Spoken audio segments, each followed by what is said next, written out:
శివరాత్రి సందర్భంగా ఈ దీపం వెలిగిస్తున్నాం. ఎందుకంటే ప్రతి ఒక్కళ్ళకి కూడా మనకు మనసులోనే జ్యోతి రూపంలో ఈశ్వరుడు కొలువై ఉంటాడు. అంతేకాకుండా మనం ఇప్పుడు మనకు తెలుసో తెలియకో కొన్ని వంశ పారంపర్యంగా వచ్చేవి మనం చేసే పనుల ద్వారా మనకు కొన్ని దోషాలు వస్తూ ఉంటాయి. కనుక అలాంటివి ఏవైనా కానీ ఇవాళ ఒక్కరోజు మనం చిన్న మంచి పని అంటే దేవుడికి సంబంధించింది చిన్నది చేసినా ఎక్కువ ఫలితం వస్తుంది. కాబట్టి ఏంటంటే శివరాత్రి ప్రత్యేకంగా దీపంకి చాలా ప్రాధాన్యత ఉంటుంది. అంటే దీనికి మనకి గుణనిధి కథ ఉదాహరణగా చెప్తారనమాట. అంటే అతను లేక లేక తల్లిదండ్రులకు కొడుకు పుడతాడు. కానీ గారాబం చేయడం వల్ల లేని ఒక చెడ్డలవాటు అన్ని చెడ్డలవాట్లే అన్నమాట. కానీ ఎంత చెప్పినా మారడు. మారక దొంగతనాలు చేస్తూ ఇలా శివరాత్రి రోజు బాగా ఆకలి అయ్యి దరిద్రం అంటే ఎక్కువైపోయి అలా ఆకలి అయ్యి ఆహారం అంటే అన్ని పదార్థాలు వండి దేవుడి ముందు పెట్టి భజన చేస్తూ ఉంటారు అనమాట. ఆ వాసన వస్తూ ఉంటాయి కదా, 2-3 రోజుల నుంచి అన్నం ఉండదు అనమాట. అలా వెళ్ళి తినాలని ఇలా మూత తీయగానే ఆ మూత పడిపోయి శబ్దానికి ఆ దొంగ దొంగ అని కొడతారు అన్నమాట, చనిపోతాడు. అయితే అలా చనిపోయినప్పుడు సహజంగా జీవితంలో ఒక మంచి పని కూడా చేశారు.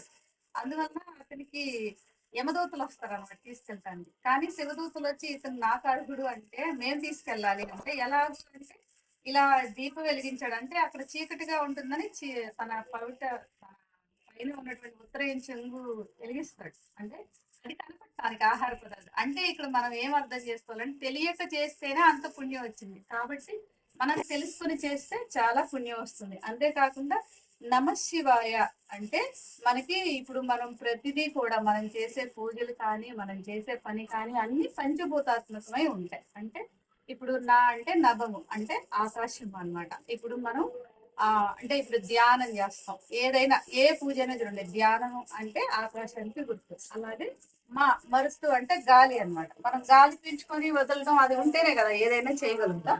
అంత తర్వాత సి అంటే నిప్పు, సిఖి అంటే నిప్పు అన్నమాట. నమస్సిలో సి అంటే నిప్పు. నిప్పు అంటే ఇప్పుడు మనం మామూలుగా దీపం వెలిగించడం, సాంబ్రాణి కడ్డీ వెలిగించడం, హోమం చేయడం ఇవంతా నిప్పుకి సంబంధించి ఉంది.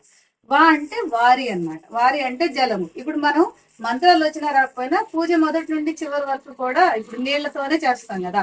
ముందు ఆవాహన చేయడం, స్నానం అని నీళ్లు చల్లడం, నైవేద్యంకి నీళ్లు చల్లడం, మళ్ళీ పూజ పూర్తయ్యాక నీళ్లతోనే పూజ ముగిస్తాం.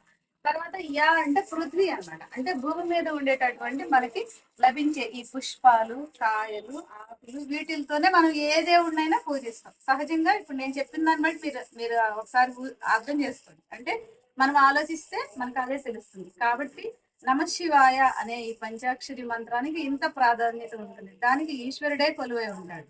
కాబట్టి అందరం కూడా ఏంటంటే మాలో ఉన్న జ్యోతి స్వరూపంగా ఉన్న ఈశ్వరుడు మనం ఇలాంటి మంచి మాటలు చెప్పుకోవడం వల్ల మనలో ఉండేటటువంటి 6 చక్రాలు ఉంటాయి, అవన్నీ బాగా ఉత్తేజితమై రక్త ప్రసరణ బాగా జరిగి మనకు ఆరోగ్యం అన్ని బాగుంటాయి. మా కుటుంబం మేము అందరం బాగుండాలి. జ్యోతి రూపంగా ఉన్న ఈశ్వరుడు మాలో ఉన్న ఈశ్వరుడు మమ్మల్ని ఎప్పుడూ చల్లగా కాపాడాలి అని నమస్కరించుకొని కళ్ళకద్దుకొని అక్షంతలు ఇక్కడ దీపం దగ్గర వేయి.